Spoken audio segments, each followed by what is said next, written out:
అబ్బా ఈరోజు బెజారు ఉందబ్బా నాకైతే. ఈరోజు ఎట్లన్నా కానీ అమ్మగారి వీక్నెస్ మీద మాత్రం కొట్టి ఈరోజు అమ్మగారి చేతితోనే నేను అంత పని చేపియాల.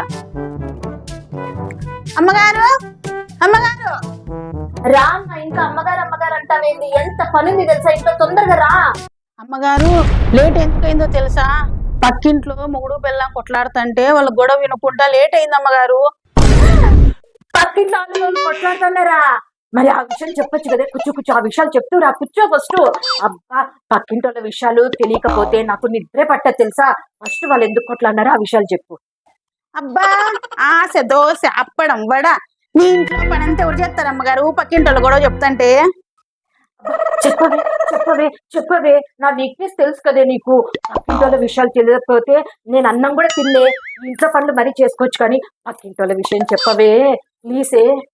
అయితే ఇంట్లో పని ఎవరు చేస్తారు అమ్మగారు? అబ్బా, ఇంట్లో పనులు ఏమి చేయొద్దులేవే. నాకు పక్కింటి విషయము వినకపోతే మనశ్శాంతి ఉంటది. రా కూర్చో, ఫస్ట్ కూర్చోనని చెప్పు నాకు. మీ దుంపలు మీరు ఎక్కడ తయారయ్యారా బాబు?